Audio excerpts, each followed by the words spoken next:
Diabetic levels ని తగ్గించే 4 ఆహార పదార్థాల గురించి ఈ వీడియోలో తెలుసుకుందాం అండి. ఐఎమ్ డాక్టర్ పరిణితి, న్యూట్రిషనిస్ట్. ఫస్ట్ వచ్చేది పాలకూర అండి. ఈ పాలకూర యొక్క గ్లైసిమిక్ ఇండెక్స్ అనేది చాలా తక్కువగా ఉంటుంది. ఈ గ్లైసిమిక్ ఇండెక్స్ తక్కువ ఉన్న ఫుడ్స్ ఏం చేస్తాయంటే మనకి బ్లడ్ షుగర్ స్పైకింగ్స్ అనేవి తగ్గిస్తాయి. పాలకూరలో ఫైబర్స్ కూడా అధికంగానే ఉంటాయండి. అయితే ఇందులో ఇన్సాల్యుబుల్ ఫైబర్స్ ఉంటాయి, సాల్యుబుల్ ఫైబర్స్ ఉంటాయి. ఇన్సాల్యుబుల్ ఫైబర్స్ అనేవి మన గట్ యొక్క హెల్త్ కి చాలా హెల్ప్ఫుల్ అవుతాయి. సాల్యుబుల్ ఫైబర్స్ ఏం చేస్తాయంటే మనం తీసుకునే ఫుడ్ ని స్లోగా అబ్జార్బ్ చేయడానికి అండ్ అంతేకాకుండా కార్బోహైడ్రేట్స్ ని కూడా స్లోగా అబ్జార్బ్ చేసుకోవడానికి హెల్ప్ఫుల్ అవుతాయండి. దీనివల్ల ఈ షుగర్ లెవెల్స్ అనేవి తగ్గడానికి హెల్ప్ఫుల్ అవుతాయి.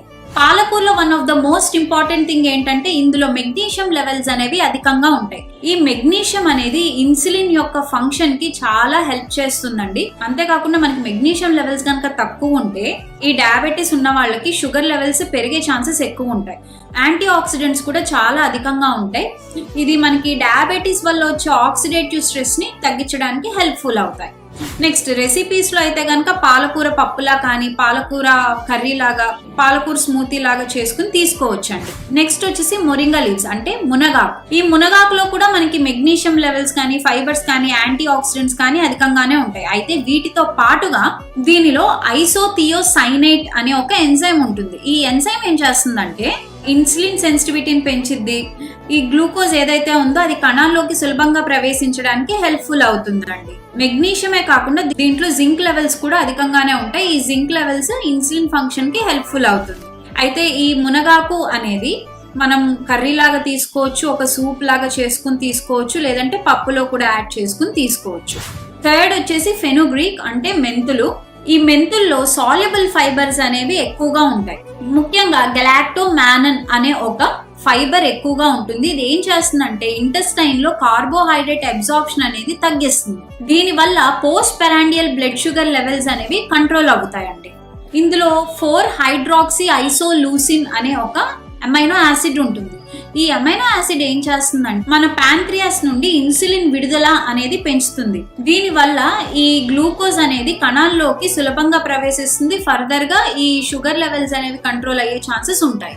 ఇందులో ఉండే యాంటీ ఆక్సిడెంట్స్ కూడా మనకి ఈ డయాబెటిక్ రిలేటెడ్ ఆక్సిడేటివ్ స్ట్రెస్ ని తగ్గించడానికి చాలా హెల్ప్ఫుల్ అవుతాయి.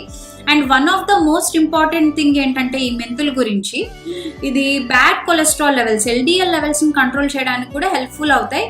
ఇది మనకి డయాబెటిక్ కండిషన్స్ లో చాలా ఎక్కువగా చూస్తూ ఉంటాం ఈ LDL లెవెల్స్ ఎక్కువ ఉండటం. ఈ మెంతులు అనేవి ఓవర్ నైట్ నానబెట్టి మార్నింగ్ వాటర్ లాగా తీసుకోవచ్చు, లేదంటే బాయిల్ చేసిన వాటర్ లాగా తీసుకోవచ్చు అండి. Last and final and most important vegetable అండి బిటర్ గార్డ్. ఇది డయాబెటిక్ పేషెంట్స్ లో చాలా మేజర్ రోల్ ప్లే చేస్తుంది.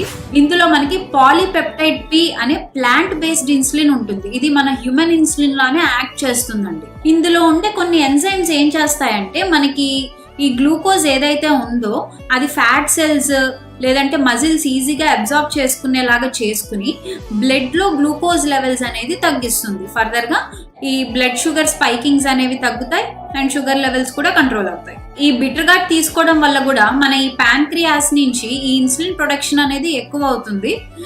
ఫర్దర్ గా బ్లడ్ షుగర్ లెవెల్స్ అనేవి కంట్రోల్డ్ గా మెయింటైన్ అవుతూ ఉంటాయండి. యాజ్ యూజువల్ ఇందాక మాట్లాడుకున్న ఆహారాల్లాగే ఇందులో కూడా యాంటీ ఆక్సిడెంట్స్ కానీ ఫైబర్స్ కానీ అధికంగానే ఉంటాయి. Please like, share and subscribe our channel diet and slim by Pari. Thank you.